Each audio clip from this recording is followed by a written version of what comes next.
जय माँ। तो हम पुनः आ गए हैं।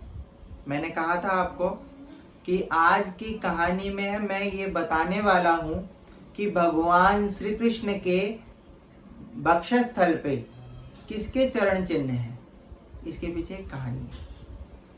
इसके पीछे की कहानी यह है, एक बार भृगु ऋषि ने अपने आश्रम में एक उत्सव रखा।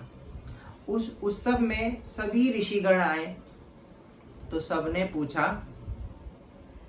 कि हमारे जो अपने अपने इष्ट को हम लोग जो पूजा करते हैं, वो पूजा का जो फल है, जो पूजा के जो वस्तु है, वो किसके पास जाता है। जैसे भाई मेरा कोई भगवान है, मेरे भगवान के भी कोई आराध्य होंगे, उनके भी कोई आराध्य होंगे, तो अंततो गत्वा वो पूजा का जो फल है, जो वस्तु है, वो किसके पास निवेदन होता है।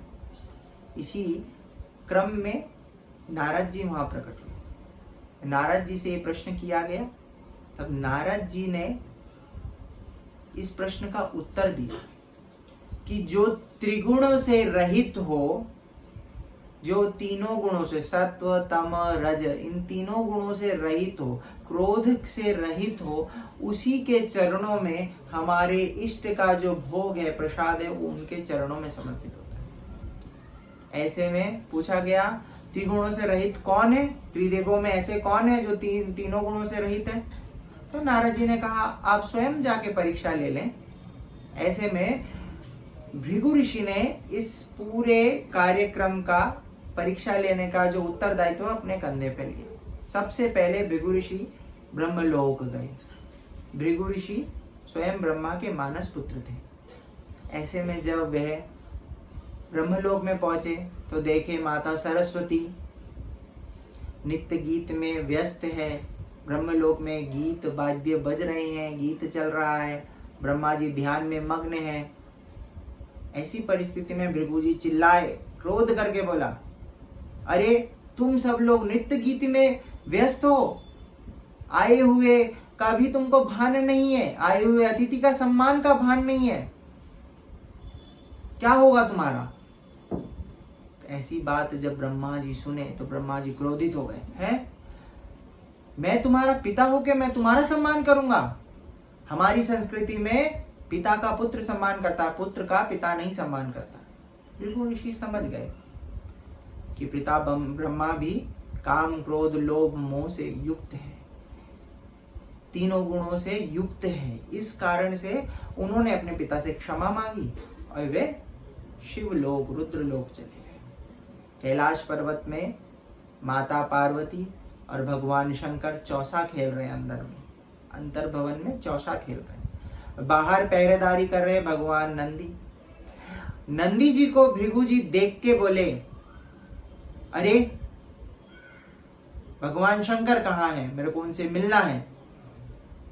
जब नंदी जी ने बोला माता पार्वती के साथ भगवान शंकर अपने अंतः कक्ष में विश्राम कर रहे हैं। बोले हाँ मुझे अभी मिलना है। तो बोले आप नहीं जा सकते। तब भृगु ऋषि ने नंदी को कहा मुझे जाने दो वरना मैं तुमको श्राप दे दूंगा। नंदी महाराज हाथ जोड़ के श्राप के भय से, ऋषि के क्रोध के भय से बोले महाराज चले जाइए। जब भृगु ऋषि अंदर गए, प्रवेश करते देखे भगवान शिव और माता पार्वती चौसा खेलने में व्यस्त है, अपने आलाप में, प्रेम आलाप में व्यस्त है।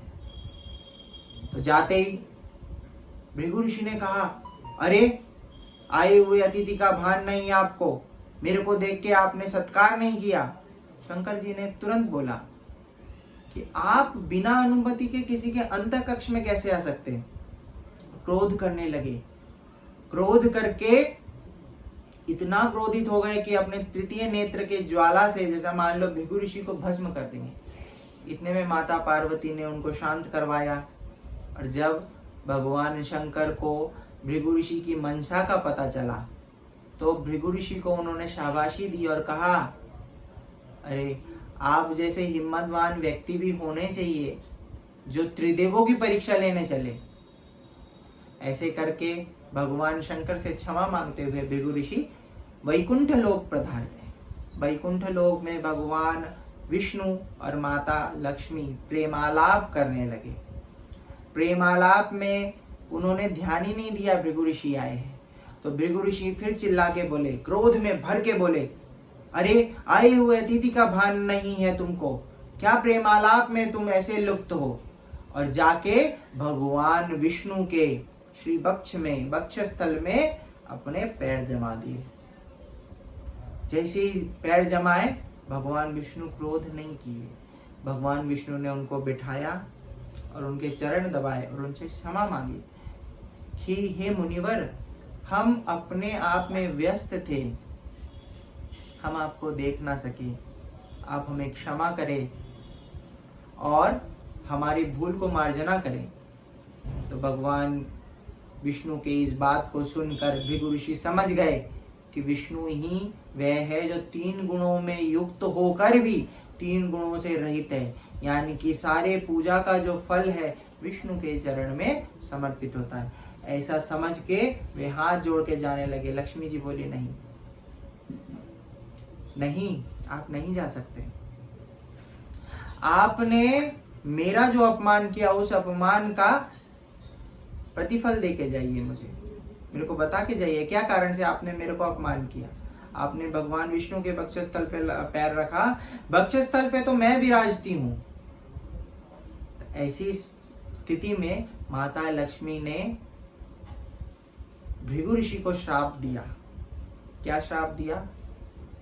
कि आपने पैर से लक्ष्मी को लात मारा, जिसके कारण से ब्राह्मण सदैव गरीब रहेंगे, ब्राह्मण से लक्ष्मी सदा रुष्ट रहेगी।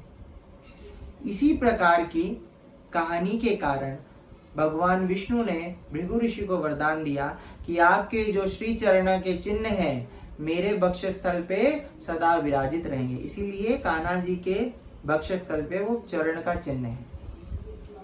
अब बात आती है, आपने देखा होगा भगवान विष्णु गरुड़ वाहन है उनका। गरुड़ वाहन कैसे बने?